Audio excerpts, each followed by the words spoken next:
5, 4, 3, 2, 1.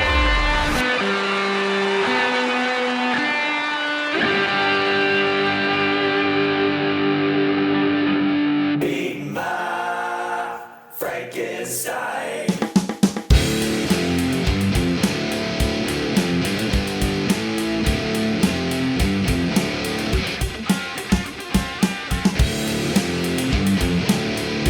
Man, watch the sideline.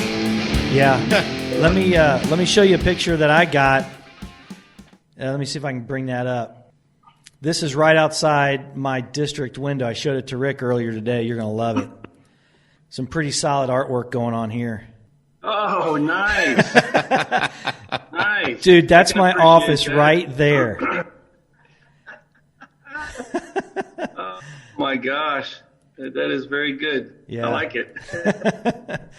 Appreciate you doing this, by the way. I know you're busy. Hey, thank you guys. I think this is awesome. I was just talking to Rick. I know a little bit about you just from, following, listening to some of the podcasts you've been on. Love your podcast, by the way. Thank you. I was hitting that on the way. Rick had a class down in South Carolina, and I was going down there. We did a little shooting, and we also did a podcast down there. But it's a great show. One of the big things that we like is not all gunslinging, and I know we talked about that before. We want to talk to people who are interesting, and a lot of the stuff that we talk about on this podcast is for law enforcement, military guys looking to start a business or do something different. And I know you got a lot of irons in the fire right now, but I was letting him know about your some of your military, your contracting, and then your law enforcement stuff. So yeah, no, thank you, man. I'm excited, guys. I appreciate it. I dig what you guys are doing as well. Like the fact that you're shredding on the guitar every now and then too. I like the Friday night riffs. I love that. Oh yeah, man. I'm trying. It's been a fun journey for sure, but better late than never. I wish I had picked it up younger, but in a way, I'm glad I didn't because it's addicting. I probably wouldn't have done anything else in my life but sit at home and who knows. Yeah. But hey Clark, you can do like Mark did. So the beginning riff of ours, that's Mark's handiwork. Yeah, that's what he was saying. That's awesome, man. Yeah, buddy. Yeah. So Very cool. You could do the same thing. Have your own intro music. I don't know if I'm brave enough for that yet, but we'll get there. Come on, man. I bet you people will love it. That's what I'm trying to do now is kind of play with some type of play with music or, I'm familiar enough. Yeah, I'm about 2.5 years in, so I'm familiar enough. I need to start playing with music to actually get rhythm, and all that timing is amazing. Every time I try to play, it's like you miss one note, you're done. It's like, oh, where am I at now? I don't know. Pick something up and run with it. You know what I'm saying? It's one of those. Or just act like it's the coolest note that ever happened. You know what I'm saying? You just got to roll with it and just move past it. You know what I mean? That's right. God's gift of rock and roll. Just keep going. Yeah. Your audio sounds really good, and I hear Rick, so we went ahead and started recording. So do you mind just giving us a little rundown and the folks listening about yourself? As much as we're not going to get into anything that you'd rather not talk about, but kind of give us a rundown where you grew up and kind of how you ended up where you're at. Yeah, for sure. I grew up in Colorado Springs, Colorado, a little mountain town just outside of it called Cascade. And it was a fun childhood. I mean, I'm pretty much a product of the 80s, born in the 70s, but really a kid in the 80s. So just loved watching movies and, from Goonies to Arnold Schwarzenegger, all that stuff. And so growing up in the woods, I would just run around and play army guy with my BB gun and my Australian Shepherd. We would conquer the world. And so it was a very fun childhood, a little bit isolated in that there were no kids as neighbors. So I had to use a lot of my imagination and whatnot. But the inner class clown was born because when I was in school, it was showtime. I just wanted to entertain people and be goofy and happy. And so I think that's why I'm still the goofball that I am today, because when I'm around people, I get all excited. But it was a good childhood, lots of sports. I started out with soccer and little things like that, wrestled a little bit. But junior high age, got super into hockey. Oh, yeah. So that was a big part of kind of my formative years as far as team sports, team player, work ethic. To get ice time, I'd have to get up at 3:30 in the morning. So that was a good lesson I was learning for later in life. And also being a contact sport gave me a lot of confidence. I'm a big believer in getting kids involved with contact type sports or combative sports because it gives them self-confidence and it lets them know that don't be scared of things. Like, you know, most likely you're going to be okay unless some freak accident happens. So I'm glad I had exposure to that. Looking back on things, that was a very important part of who I eventually became, is that really just growing up as a defenseman, getting crushed, right, getting my ass beat on the rink, kind of prepared me for some later stompings in life. So I'm very grateful for my stint in hockey. Did some college, finished my junior year, but I had 2 kids in tow at that point, so I decided to join the service. But I had a paycheck, I had insurance, everybody was taken care of. I caught the bug in high school watching the Gulf War kick off, so I knew I wanted to serve outside of being a fan of military movies. Once the Gulf War kicked off, I was like, oh yeah, I gotta do something in this. What year was that when you actually went in? I enlisted in the Navy in 95. Okay. So that was 95, and then I got out of the service. I left active duty in 2003 and started contracting. Back up a little bit in the Navy, I spent a year and a half, almost 2 years in the regular Navy on the Shiloh, and that was an interesting experience. I was undesignated, so I didn't have a job, and they found work for me. I painted the USS Shiloh gray. Nice. That was I always refer to it as a floating prison. It was a very weird experience just to be out at sea and you're like the lowest dude on the ship. Oh, man. Very, very humbling. But, I made it through. We did a deployment to the Persian Gulf, and I worked my way up into some different things on board the ship and made it the best I could, making lemonade out of lemons, I guess. Right. And I was just hoping for my shot at BUD/S, which I got, luckily. And had a great time in BUD/S, a lot of good memories, met a lot of good people. After graduating from BUD/S, went to Team 5. After Team 5, I did a stint in Colorado with a reserve SF unit, and then contracting called. And at that point, it was a simple math problem. Contracting was paying very well. Unfortunately, I think it hurt the community for a while because especially Special Operations lost their core group of dudes. And so they were left with either new guys or old timers because all the middle core, the worker bees, left to go chase paychecks.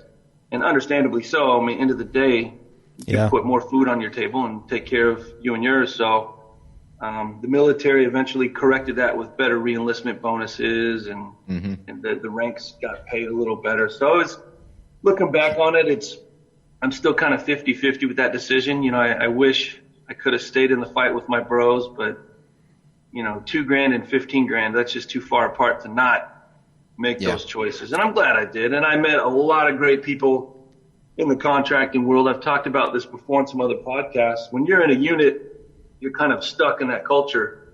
You're stuck with those tactics and that mentality. But in contracting, all of a sudden my teammates were Delta dudes, SF dudes, recon dudes. So now I had access to their playbooks, how they wear their gear and their different tactics and styles. And so I think my learning curve just skyrocketed, and very grateful for those opportunities. I would not have normally broke bread with those guys had I not made that move. So I do regret leaving the teams, but every stage of my life, I've just really surrounded myself, luckily, with good people. Not that I'm super awesome at choices by any means.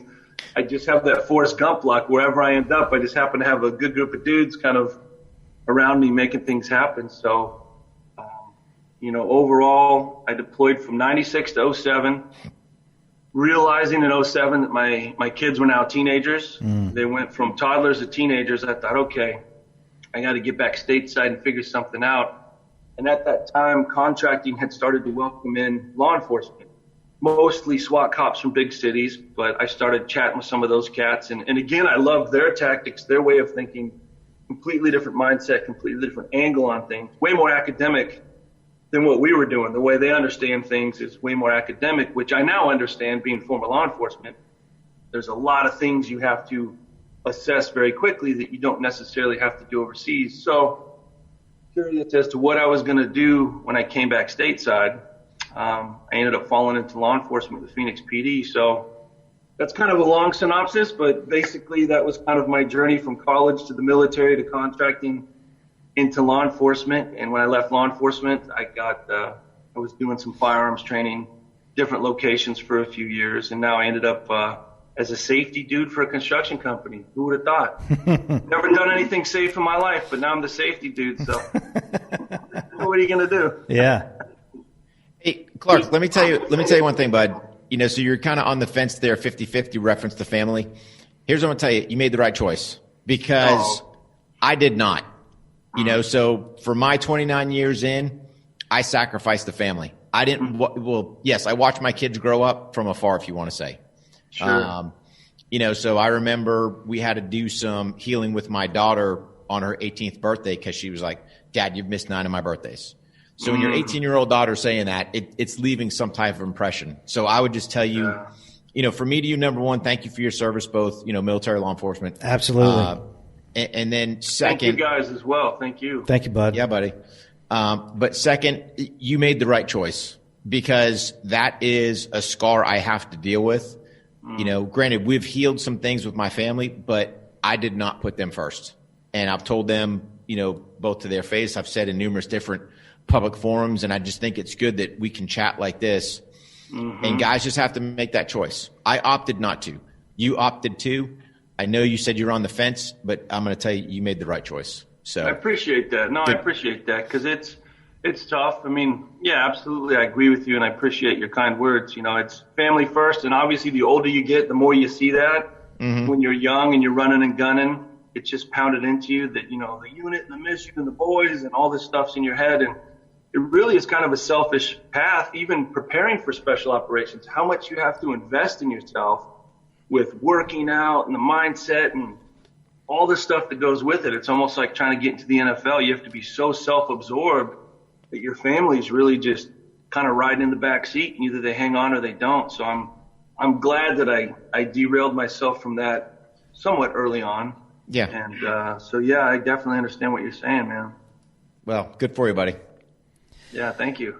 So I know you have a pretty good following on social media. How did that all come about? Was that just something you kind of did for fun, and it just or was it business driven? What was the reason why you started? Because it seems like I remember seeing some of your firearm stuff in there. As a matter of fact, I saw you doing challenges from other instructors. They would do these really cool fast drills. Yeah. The one from Instructor Zero, which was like one in front, 190 degrees right, then 180 the other side, and you did it like in a 1.25 seconds, and I think you beat him by a hundredth of a second or something. So was it fun, was it business driven, or was it something just for fun, and then you kind of parlayed it? Because I know right now you still have your day job, like you said, but is there anything else you got going on that you were doing that social media stuff for, or is it just for fun? Yeah, it started out when I left Phoenix. I moved to Austin, Texas to help Wes out with Rogue American Apparel. And he, over the phone, actually helped me set up my Instagram account because in law enforcement, it was frowned upon to have social media because a lot of guys were getting in trouble with it. Oh, Stupid stuff, call in sick, and then you're at Disneyland posting pictures. Dumb stuff like that. Yeah. But I got to a plainclothes squad, and absolutely you couldn't have any social media because obviously do their homework and figure out who you are or whatever. So I wasn't savvy to it anyway at that point because I'd spent so much time overseas. So I never had it when I was in the military just because it didn't really exist too much back then. And then in law enforcement, it was just frowned upon. And then when I got to the different units I got to, for sure, it was like, no, we're not doing this. So Wes said, listen, for small business, especially an apparel company, it's free advertising, it's free marketing. It's a little bit of character building for companies. It's kind of like a rock band. Well, someone might like Gene Simmons, but someone might like Ace Frehley, or, kind of build these different characters within the company. So that's how it started. And then it just kind of just took off on its own. And that I don't know. I got this Pauly Shore vibe or something. I don't know. I just kind of post weird stuff and people started following me, and half of it I have to delete because it's embarrassing, but I went with it. But then as it gained momentum, like when I was working at Black Ranch for a while, I would get a lot of crossover from my personal account to that account, and we would grow that up. And so I saw the benefit of it, but I didn't want my personal account to get too sucked into any one company. I didn't want it to become an infomercial.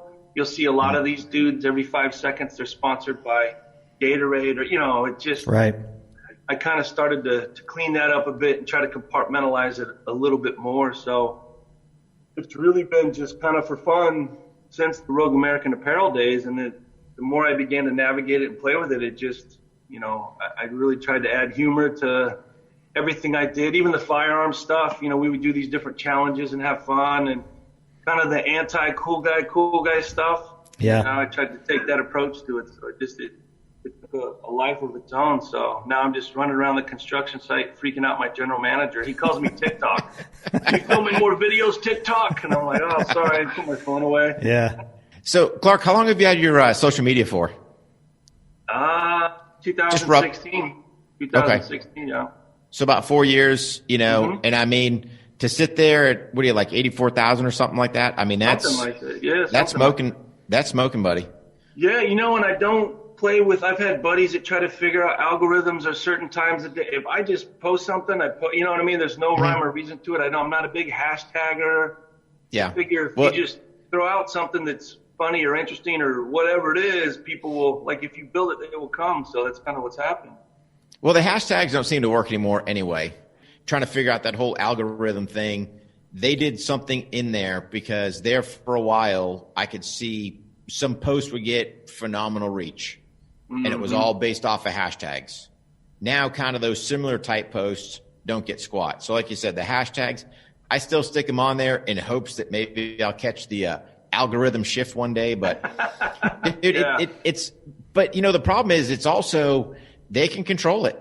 So I got a lot of gun stuff on there where you've got I think that the key thing is you've got a good mixed bag, right? You got some comedy in there. You've got your music stuff in there. I think you touch on your podcast a little bit, so it's well diversified where I don't think they're exactly targeting you and how much reach you're going to get. So it's like, all right, hey, let the funny guy put more funny stuff up there and it's all good. So I don't know. Exactly. Yeah. I discovered that, early on because I started to notice that when I was at Black G Ranch and it was getting gun heavy. I noticed the same sort of thing. You hear these like shadow bands and things. And so that's when I said, well, let's mix it in with some physical fitness and some comedy and you know what I mean? So for the most part, my page has been, I think I've only had one post ever removed that I can remember. So I've tried to keep it where it's somewhere in the middle and somewhere playful. Cause a lot of my buddies, especially with firearms, they either put them in the penalty box or whatever Instagram will do to people. And I'm sure you guys have experienced that. It's super unfortunate. Well, at least for me, and Mark, I'll let you hit on this one, but, I try to do a couple things, right? So Monday's like my comedy one. So I'll find some funny video throughout the week, kind of save it, stick it out there to give people, hey, here's your money, your Monday chuckle, and people love that. My Friday is always dedicated to the military, so for Red Friday, Remember Everyone Deployed, something military driven. And then it doesn't help when you're running, a dog's one as well. So I've got my retired work dog. I've got his page because everyone said get him a page as well, And then, of course, we've got the podcast one. And it's just like just trying to put content out there and try to get the reach. So you would think the dog would be safe, right? So everyone loves dogs. Yeah, yeah. But I think where he's interwove with me, I think he's got a quasi, shadow band on him as well. So. Oh, that's horrible. I mean, because he's a working dog, they see that as, you know what I mean? It's who knows? I don't know. Law enforcement, they they have that stigma with it, Well, they do, but I think we're also interweaved, so it's. Oh, sure. I'm on his page. He's on my page. You can see the direct link because it's like, hey, I'm the handler for War Dog Duco, Warhog Tactical's my handler, so I think that's where the weave goes back and forth, and I'm sure they go. Although I didn't have any gun stuff there for a while. I took hey, I'm going to do no guns. And then finally I'm like, screw it. Because he's around guns. We do stuff with guns and just slap it up there. So Rick goes to an event and everybody's like, hey man, where's Duco? You bringing Duco? It's like, I'm here to teach you shooting, man. It's like, hey man, where's the dog? Yeah. That's awesome. Oh, good. So I'm going to try to throw some handiwork that you have on here. There's last few days you had a couple of gems, some of the best ones I've seen you do in a while. So the Friday drive home. Oh, okay. All right. Oh yeah. I like the toothpick in your mouth. Hey, All right. You're a little behind. You got the helmet hair going.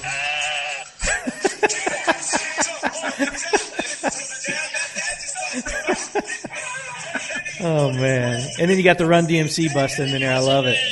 Yeah, you got to, man. Oh man, love that. And here's another one. Let me see if I can bring this one up. This is a throwback to the '80s. Oh yeah, the Knight Rider. Oh man, David Hasselhoff was huge. Oh yeah, Big. Absolutely. Kid, this is safety duty. Meet me on the other side of the tube. Over. I love that. And then the low angle stuff you got going on. You put some thought into that. Now let's go. I did. I had to wait till my general foreman was at lunch. Right. It's a good. Does he? Now he don't have an IG page, does he? No, he doesn't. But the field engineer spies on me and Oh man. Yeah, I love this. Yeah, right. Like the opening scene. Oh yeah. Yep. When they're out at the salt flats and he's driving, man. Yeah. Yeah, man, it takes me right back. I loved it. That is great. Well, you certainly got a gift, my friend, and the following and the numbers that you get and all the interest that you generate is the proof of it. So, I appreciate it. I just try to have a good time. well, everybody can tell it, and I'm sure that's a lot of the draw. But, with all the stuff you had going on, and you get a lot of things out there. I remember listening to your first podcast, and you felt like, hey, man, there's some things that I want to talk about. It's my show. I can do it the way I want. What was the drive for you? What was the reason why you pointed towards having your own podcast? No, I think it actually probably started back in the Howard Stern days, if that sounds kind of silly. I thought, what a cool job to just sit there and goof around on the radio like that. That's a dream job.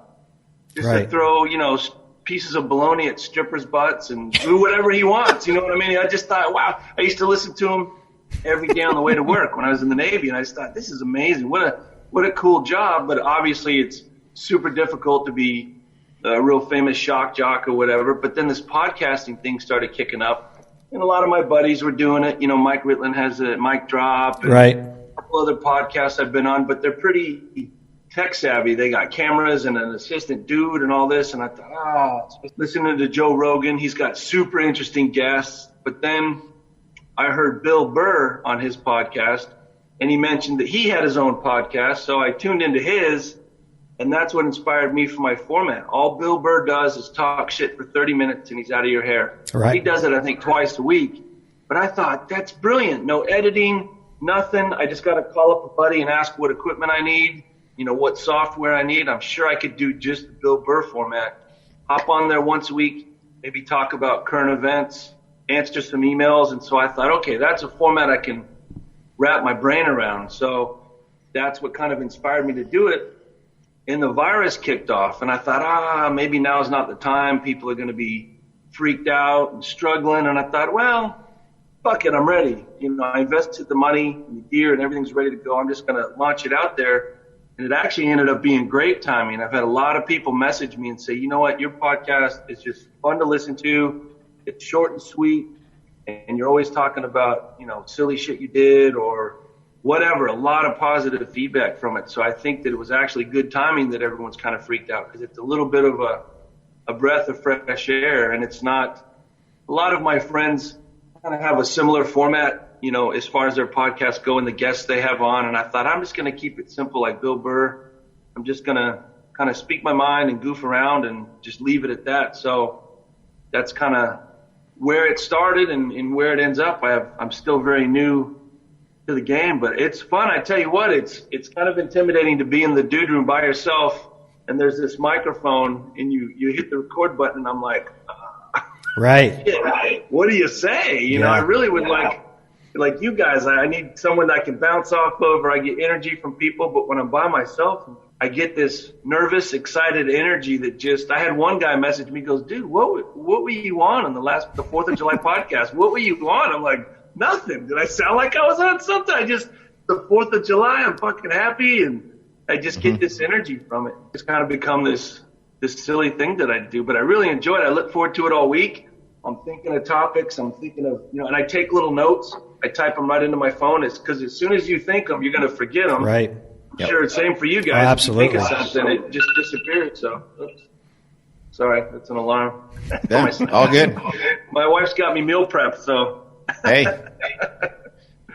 Yeah. So that's it. That's kind of how the podcast just came about out of curiosity and watching several of my buddies do it, and then exploring other podcasts. I just stumbled upon Joe Rogan's and thought, wow, that's really cool. Yeah, he's got a lot of good, high-powered, a lot of influencers, a lot of comedians, and some serious stuff. He tackles a lot of issues of the day, and he does a really nice job. However, I mean, I don't think, even though as good as he is, and he is the podcast king, I've never listened to a whole 3-hour podcast from Joe Rogan. No, for sure. No matter how, so long. That's a long time. So I think your formula is good. When Rick and I started this, and Rick can jump on this and tell me his thoughts, but I think the pandemic was a perfect time to throw these out there. You got a captive audience; they're looking for content. There's absolutely zero new content, including movies or sports. So I think it was a good time for us. We thought, hey man, let's go ahead and throw a podcast together, and it's been good for us. Yeah, well, it was really you, Mark. So Mark was the one. He's like, hey man, what do you think about a podcast? I'm like, okay, sure. What do I know? Because it's halfway intimidating when you look at it. But sure. Mark did the research, found out about Anchor. And really, we started out, I think, correct me if I'm wrong, Mark, I think we just did an Anchor recording phone call. I mean, when you kind of look at where we started, 14 episodes in, we're to the video, we got the mics now. I mean, it's been a gradual growing process. And I think, kind of you hit on a key point, Clark. Having the co-host, it makes it nice because if we can't get a guest or something falls through, hey man, we can just kind of have a quick BS session.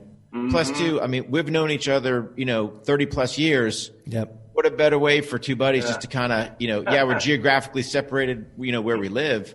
But hey man, we at least know at least once a week, hey man, I'm going to see your mug, get on the horn. We'll BS for a couple, record a show and slap it out there. It's like Mark came up with the idea for the last one for Independence Day. It's me and him chatting. And he starts bringing up the Nathan's hot dog eating contest video. And we're like commenting on this. Like, look at these guys. They are true athletes. I mean, look at this guy's face. He is in pure pain. Hell yeah. He just sucked down 10 hot dogs in a minute. I'd be dying. So he's unbelievable, that Joey Chestnut, man. I can't. Dude. He's unbelievable. I think you hit a key point is throwing that comedy in there, getting people to laugh, to go, hey man, because there's too many people going, man, life sucks. I'm in the dumps. I live the worst life ever. No way, dude. Make the best of it, And if I can give somebody a chuckle from Joey Chestnut sucking down 10 hot dogs. Oh, yeah. In 5 seconds, yeah. And here's me and Mark trying to figure out, what is he doing with those buns, man? Sticking them in the water and just. I've noticed, they dunk it. Yeah. They crush it. Man.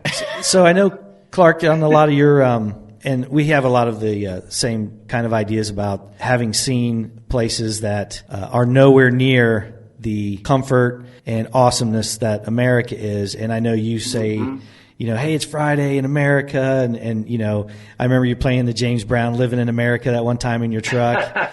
And I think it's important for, a lot of people want to hear that stuff. And it's tough with the law enforcement side. I know Rick's got ties to law enforcement, and you, of course. And, I have family members that's still doing it and new to it. Yeah, absolutely. It's really sad to see what, our brothers and sisters in blue are going through. I mean, it was already tough enough, and now I can't even imagine. Of course, I'm still in touch with a lot of buddies that are still on the job. And the biggest thing I want them to know is that I still love them and support them, and lots of people do. And it's just a shame that they're just getting shit on right now. Yeah. It just blows me away what I'm seeing on TV and the lack of support from mayors and governors. And it's just, it's mind-blowing, and especially when you've seen the job from the inside, and then you see the narrative being pushed about it, that, all these cops are out there hunting people and violating civil rights, and you just know in your heart of hearts it's the exact opposite of that. And you've seen the struggles brothers have been through, or you've been through, and the tough shifts and the tough calls, and sometimes those problems come home, and then your home problems come to it's just such a dynamic world at times, and just to see that they're already dealing with all that, and then certain communities are just crapping on them with the help of the news media, and it really breaks my heart, because I know what those guys and gals are thinking. I know what they're going through, and so I've been pretty vocal without going overboard about it. I've been pretty vocal about my support from them, and tried to throw out some videos and talk about it in my podcast a little bit, to put things back in perspective, because I don't think a lot of people are well, obviously they're not getting the truth, depending on what news outlet they watch. No, not at all. They're Yeah. being spoon-fed this very strange narrative that all of a sudden the cops are the bad guys and they're out there to hurt people, which is, as you guys know, it's 100% not a part of the mission statement. Mm-hmm. It's absolutely devastating to see it. So I've done my part. That's why I was super stoked that Mitt made this shirt. That was so awesome. Yeah, I was I like, love oh, it. I'm buying one right away. I snatched it up like that. And I love his support too. He's not afraid to stand up. And all of us that are kind of in that same family there on Instagram, we're all supporting each other. And that's at least I can do. I wish I could do more. Yeah. For sure. I Rick, really Rick want to made a throw real the good uniform back on. Rick made a real good point that the community that you just spoke of is not as big as initially thought. There's not a ton of, I guess you call them influences or small businesses that are out there helping train folks and selling swag in support of these guys. We've been doing this for just about the same amount of time as you have, and that community is a lot smaller than I thought. That's why I just try to do my part, and just I wish if I wasn't working 6 days a week, I would just volunteer my time to teach anything I know, maybe do some handgun work with patrol officers or just anything free of charge would be great. Just anything I could contribute. That's kind of how I caught the training bug, was because of my military background. When the annual qual came up, my phone was blowing up for people that were nervous about not passing the qual. And so I would meet them at the academy, and really you adjust 2 or 3 things and they're killing it. Yeah. Because obviously the academy for us, it was just 2 weeks of handgun and that was it. Some of them have never shot a handgun in their life, and it's a very cookie cutter type course, not very user friendly because I think it was 50 of us they were pushing through, and we were one of 7 classes. So it was just this factory of spitting dudes out.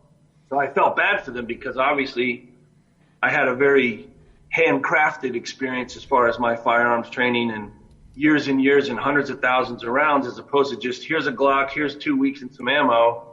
So that's how I caught the training bug, is I realized I call it rehab shooting.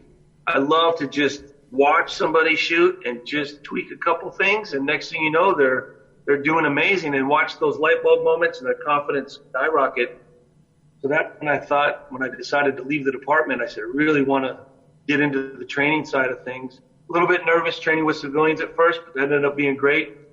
Got to continue to work with some law enforcement, and then I would go out to Tier 1 group out near Memphis and train some active duty bubbas, and that was amazing. So I really enjoyed all that, and I wish I could still be a part of it, but for me, it wasn't stable enough. I kept trying to travel, and when times were good, they were good, but there might be several weeks where it was lean, and it's tough to keep that steady paycheck. So a buddy hit me up with this gig, and I'm like, kind of what we were talking about earlier, I'm trying to think what's best for the family, not necessarily what I want to do. And so I thought, all right, let me go check out the safety dude stuff. But at some point, I'm hoping to have enough time, if I can move back to Phoenix or somewhere where I can actually shoot. It's a little tough being stuck in California, but I would like to dedicate some time to work and train with people again. Clark, where are you at in California? Sacramento? So I'll be down in San Diego at the end of the month. There's an invite if you want to come down. I'll be bringing in some pistols if you need one. So if you don't have any California compliant, No, nothing in here is California. Hey, right, that's why it's I didn't even see what's behind you. My vision's not that good, My guitar case. That's where I keep my guitar. Right. Exactly. For all your important documents, Absolutely, yeah.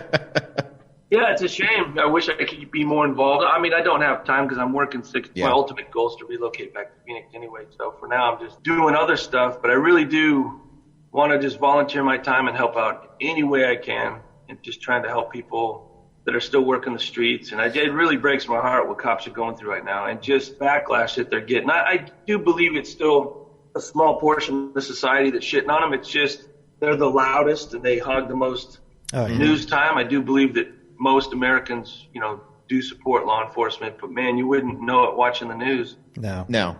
Horrible. And, the sad thing is, you get, a couple bad eggs in the basket, and then everyone goes, hey, the basket's bad. All right, well, we could turn around with your politicians. You got plenty of, bad politicians. Nobody's saying abolish the government. Yeah, exactly. So, I mean, these are the guys that, on one hand, people are going, oh, worst thing ever. But what are they calling when they need trouble? 911. And then they're sitting there complaining when no one shows up in time. So it's like, come on, man. I got it. You've got some bad eggs. That's not them all. Sure. Yeah. Well, and there's systems in place for that. I mean, that's why you have Internal Affairs Bureau. I mean, there's ways you can square away someone that's slipping up on your own squad. You know what I mean? Just like in the military, if someone's struggling, you square them away. So if somebody on my squad was doing something I didn't like, I would address it with them.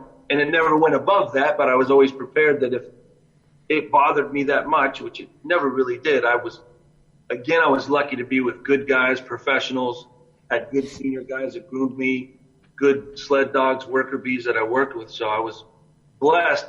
I heard things from other squads that were going on that I wouldn't have been okay with, just as far as work ethic and things like that. Mm-hmm. But there are systems in place. I know the general public might think by watching the news that cops can just roam around and do whatever they want. And it's very far from the truth. I mean, I wore a body camera. We were accountable for everything. I mean, and the public had cell phones. And Internal Affairs supervisors are out there. I mean, there's layers of scrutiny, and obviously you get lit up in court, going to testify as an officer witness in court. You get lit up by an attorney until you learn how to write better reports. And there's so many sets of eyes on you that the narrative of cops are just running wild, doing whatever they want is so far from the truth. I mean, our MDTs, our laptops were GPSed. All the radio traffic's recorded, body cameras. I mean, we were held accountable for our words and actions. So I really don't get why that there's this belief otherwise, that there's no checks and balances in law enforcement. There's tons of them. Well, not only that, nowadays the civilian review boards are there. Yeah. And a lot of times that comes out of the police department's budgets. Rick and I have talked about it too. There's a lot of times when the officers are not helping us by doing some of the things that they do as well. So there's culpability in all these areas, but it's tough.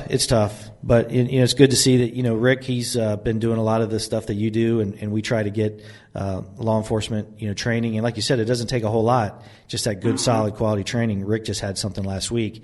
Was it 17 studs on the line, I guess? Yeah, we had 17 guys down in South Carolina, free LEO class. All you had to do awesome. Yeah, all you had to do is bring your bullets out there, and we gave them a good solid 11-hour 100+ degree temperature in South Carolina training day, and these dudes loved it, man. And good. It just, the part that killed me though was when guys are sitting there going, and typically what I do is, like, for my regular open enrollment, I usually throw a spot to a junior law enforcement, somebody 3 years and under. So hey, try to give a junior guy. This one here was all open. It was just open to, as long as you were active, still working the streets, come on out.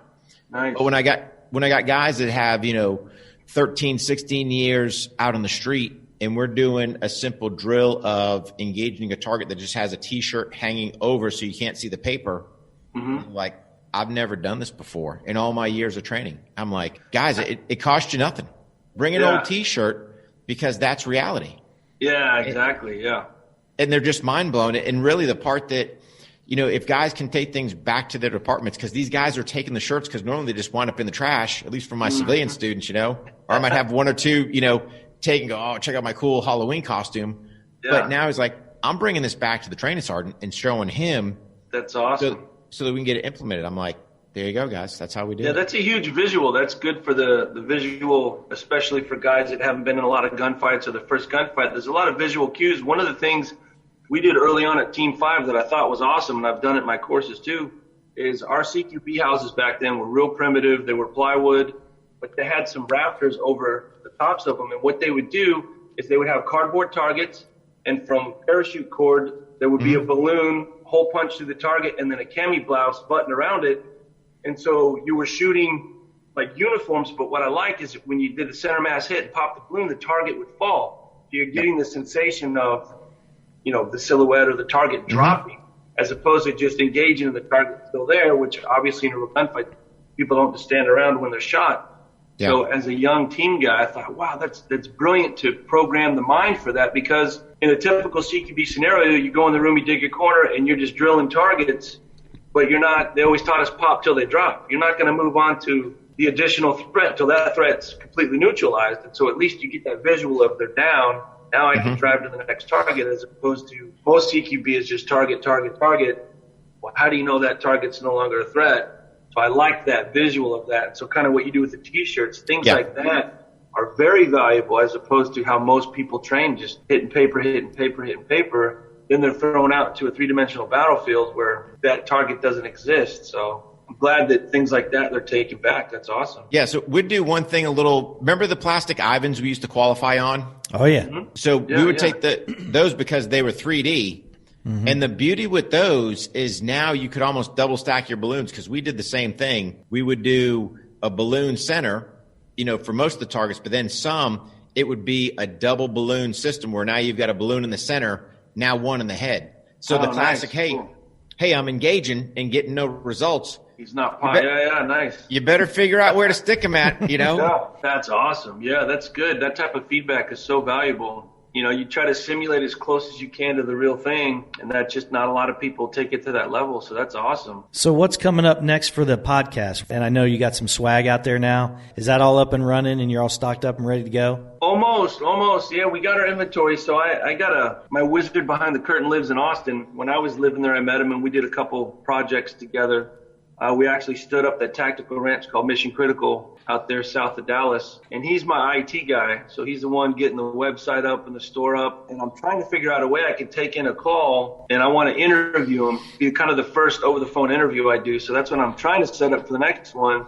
So I can kind of introduce my business partner, the brains behind the operation. And then we can just kind of talk about how we met, how we kind of created this thing together and where we're going to go from there and the merchandise and all that. So on my end, he's got to explain a lot of IT stuff for me. I got to plug a lot of wires into different things. So it's going to be kind of terrifying, but I want my podcast to grow because I can only rant in a microphone for so long. I want to eventually get call-in guests. I've had a lot of buddies swing through town that are interesting for a day or two. So I want to be able to set up a second mic where if someone's passionate, pad for a night or two. Right. I got a guest he's in the Army now 30 years, and he started out 82nd Airborne in the Gulf War. And I was like, you were in the Gulf War? Dude, what the hell? We're like the same age. He goes, well, I went in when I was 17, and I was like, wow. So I met him when he was a first group dude, and then he's gone other places in the Army, and he's been there for a while, and he's a sergeant major now. So I thought, dude, I want you on my podcast. He goes, well, there's about 16 years that I can't talk about, but we can talk about some things. So I said, don't worry, I won't go there, but we spent some time in Thailand together and we can talk about the first group days and things like that. And I want to hear about this Gulf War shit that I've known him for 20 years, never knew he was in the Gulf War. So I want to pick his brain about that. But guys like that spend the night at your house, I really want to set up where I can kind of do that, kind of the personal interviews in addition to having some phone interviews. So that's how I plan on at least trying to grow my podcast as opposed to me just babbling into the microphone about, Let the cat out the bag, Mark. Tell him he's got a couple of Gulf War vets sitting across from him, man. That's awesome, man. Yeah. 82nd Airplane Gang, man. Oh, yeah. Oh, nice, man. Yeah. That's awesome. Yeah, man. Oh, Yeah. that's cool. Well, you guys inspired me, man. I was in high school and that popped off, and I was like, man, I had like the Saddam necktie, toilet paper. Like, I was so into the Gulf War, man. Watching that man. stuff on CNN 20. I don't think I slept the whole time that was going. I was so excited, man. Time goes Cami by. pattern yet, by the way. Best cami pattern yet, man. The Oh, chocolate yeah. chippies. Love my it. favorite. Yeah. I'm actually rocking chocolate. What? Oh yeah. Bam. Nice.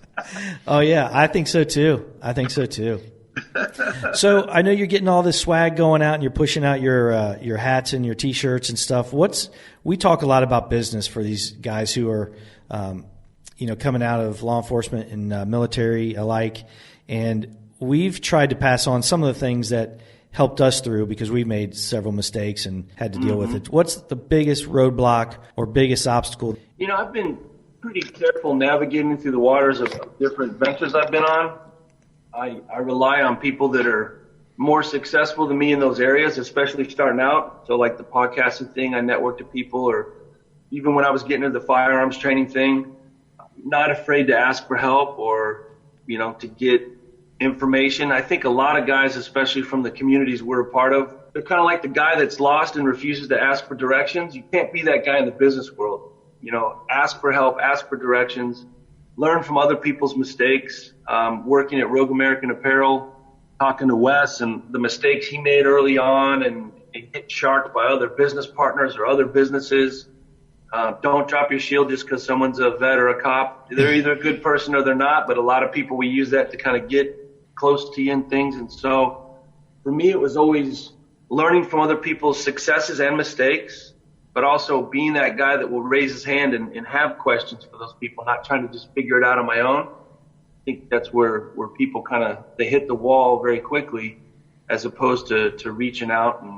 And most people are willing to help. Like when I wanted to start the podcast, I called up a buddy, what kind of microphone do I need? All this stuff is important. And one of the things he said is if your podcast sounds like crap, no one's going to listen to it, no matter how interesting. You need a quality mic, you need a quality recording system, and it doesn't have to be crazy expensive, but these are the brands I like, because I told him, I don't want to spend thousands of dollars. I'm willing to spend a couple $100 or a few $100, but I can't get crazy with it. So things like that.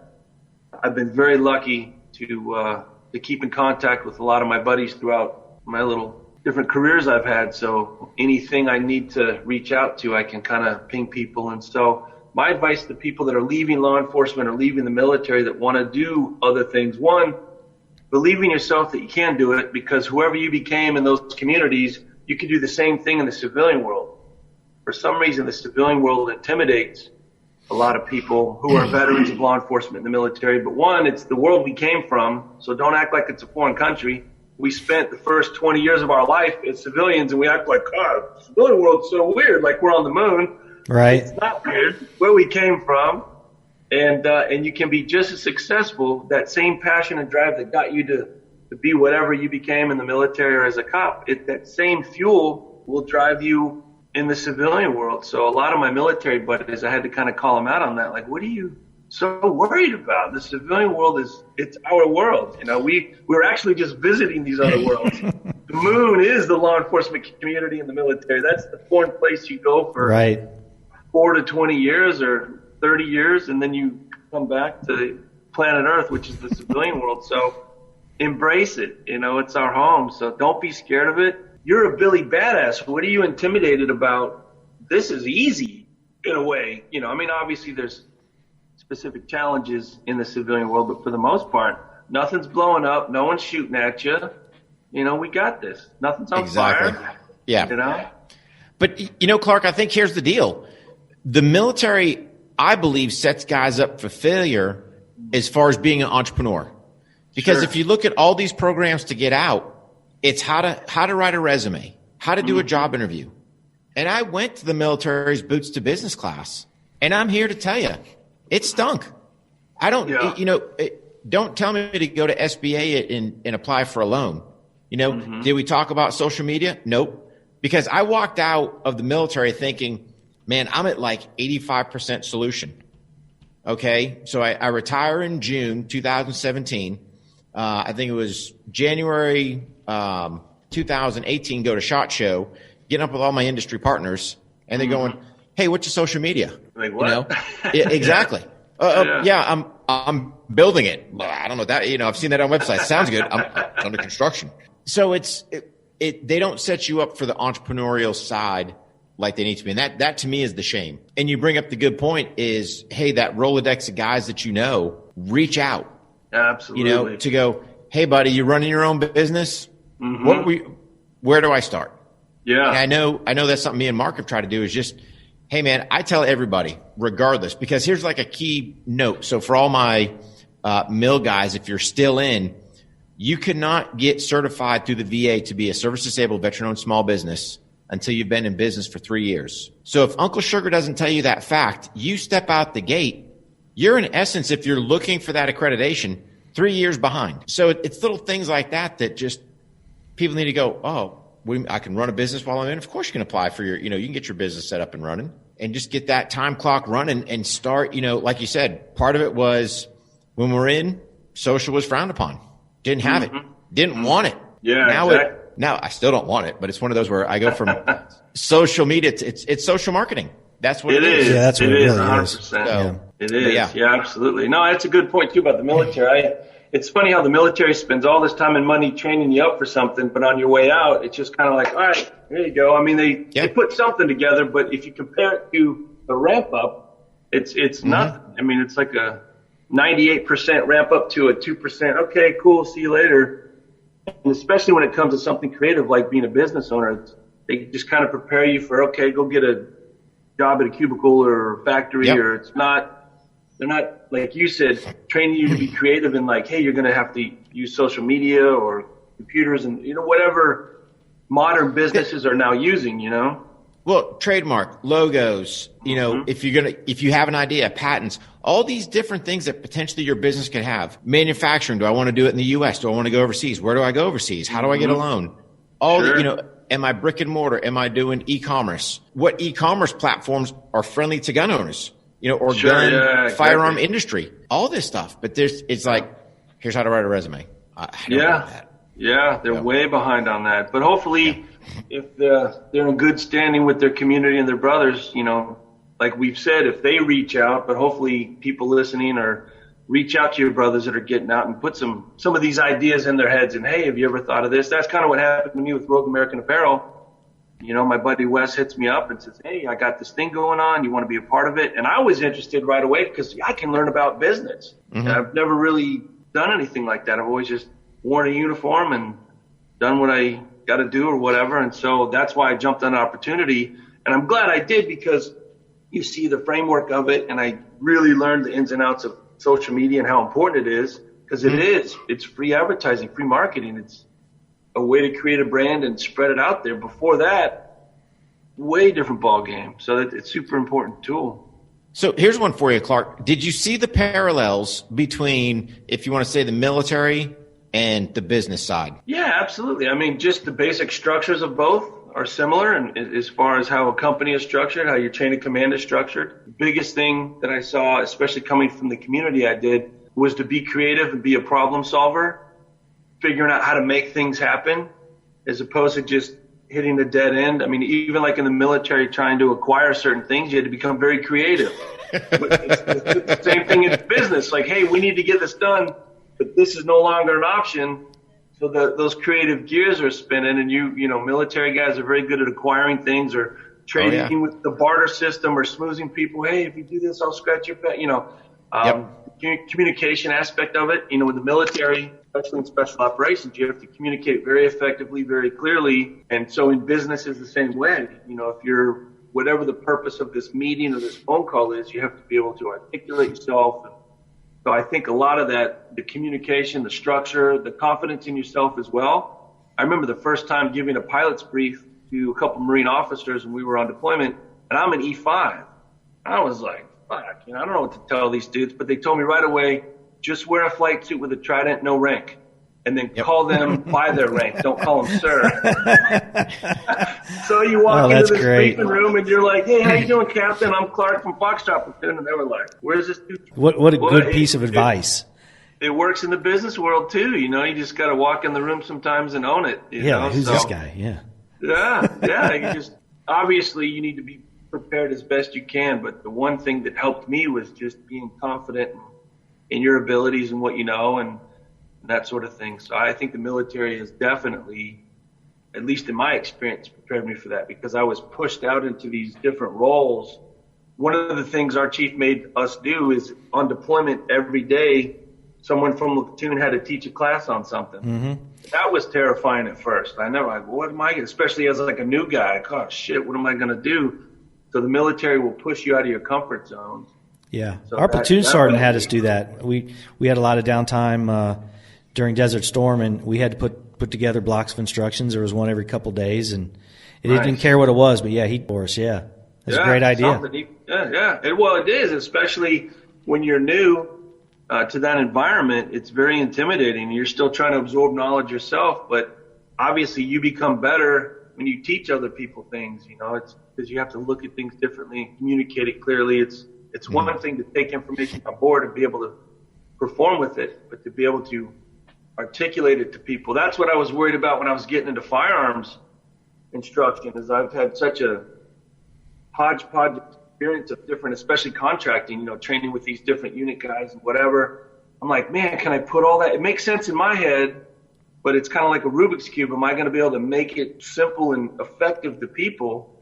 And luckily, when I started teaching people how to shoot at the academy for the rehab shooting, I was able to articulate it in a way that people really responded. So, but again, that confidence came from the military pushing me out of my comfort zone and be able to speak to people or a group of people, or even on the street as a cop. When you're a rookie, it's kind of intimidating to go into a dynamic situation and try to set control and interview people. And again, had I not had that military experience, Yeah. a true rookie cop who was like a good Mormon kid growing up, and now he's thrown to the Wolves in South Phoenix. I could see them on calls just like, shit. Yeah, it's Whereas not I had easy. that military stuff that would come out, It's not easy being a 21-year-old going into a domestic dispute where a guy's been married longer than he's been alive, and he's trying Yeah. to solve Well, and their, some of the guys would call him out on that. Like, what do you know? Sure. You're like 12, I feel so bad for those kids. Like, Oh, yeah. Yeah. It's tough. Yeah. What are you gonna preach to a husband and wife having a bad day when you're 21 single? Yeah. It's tough. So I'm glad I had other experiences and been through a couple divorces and deployments, and I've been scuffed up enough that I could be like, listen, guys, I understand. Everyone put their swords down. Let's talk. Oh, yeah. So how do we get a hold of you? Where do we find you? And but what's the best Nice. place for everybody to see you and interact with your pages and see some of the content you put out? It's great stuff. It's one of my favorite pages. I'm always talking about it. So where can we find you at? Oh, I appreciate it, man. You guys are awesome. The easiest way is just my Instagram account. I don't have any other social media, so it's just Frogman2155 on Instagram. My podcast is the Good Vibes podcast with Clark Impastato. You can send me an email. I like to get emails for ideas or questions. So I came up with thegoodvibesdude@gmail.com. Oh, okay. So if people, whatever, direct message on my Instagram account would work too. That's about it. Those are the two platforms I have. So it's pretty simple. Well, I like the Urban Dictionary definition. Was that legit, or did you? No a kidding? buddy at work sent Go ahead me and that. go ahead I'm and tell like, our listeners what we're talking about. Yeah. I'll read it. Can you bring it up? Go ahead and I'll talk read about it, and I'll throw it in there in the middle of the Yeah. the YouTube. So today at work, my buddy Pat sends me like a screenshot of this, and I thought, okay, he has an app where you can like kind of tweak memes or something. Like, okay, funny, buddy. And he goes, no, serious, go to urbandictionary.com and look it up, and sure as shit, it pops up. So my last name, Impastato, pops up. It says the inability to close the deal. And then he gives a little example here. Man, I was perfectly set up man. last night. I was about to go home with a chick, but I pulled an Impastato and ended up back home rubbing one out by myself. I love how they use it in a sentence. Yeah. That is Yeah, they had to give great. an example. Oh and man. It comes out you can't score, so you got to go home and take care of business or something like. Oh man. Somebody had to rig that up. Like whoever owns Urban Dictionary is an old teammate of mine and said, "Okay, I'm going to Clark over." There's no way it means that. God, I hope that's true. But it's legit. I didn't believe my buddy, so I went to urbandictionary.com, great. plugged it in, and it popped right up. So Wow. great last name. All right. It is a great last name, and I tell you what, buddy, it's been a lot of fun following your page, and it's just great stuff. And I hope you keep it up. And thank you for your service. Rick and I really loved having you on, and I've been talking about you for a while. I was like, man, we got to get this guy on. He is a blast, and you have been. So we really appreciate it, buddy. Oh, thank you. You guys are awesome. And hey, thank you guys for being my inspiration, being go forward dudes. Now I'm a fan. I love it. Dating ourselves a little bit there, but yeah, man. Yeah. No, that's awesome, man. I followed right in behind you guys, man. Trying to do a good job for you. I appreciate it. And as soon as I can figure out the magic of whatever I'm trying to do, I would love to have you guys on my podcast, man. That would be a Absolutely. blast. That'd be a blast. And Yeah, definitely. When I get to that point, I'll hit you guys up to see how this goes. I want to try to get a call in, and then I want to evolve into this. And so definitely, you guys seem to have a good system. So I'd like to pick your brains. And I was a 60 gunner, so you guys already know I got a dinosaur brain. So nothing wrong with that, man. Fine machine gun. Oh, There's man. nothing wrong with that. The safety dude. I love the safety dude I bit. will. Hey, safety dudes on patrol. I got it. All right, buddy.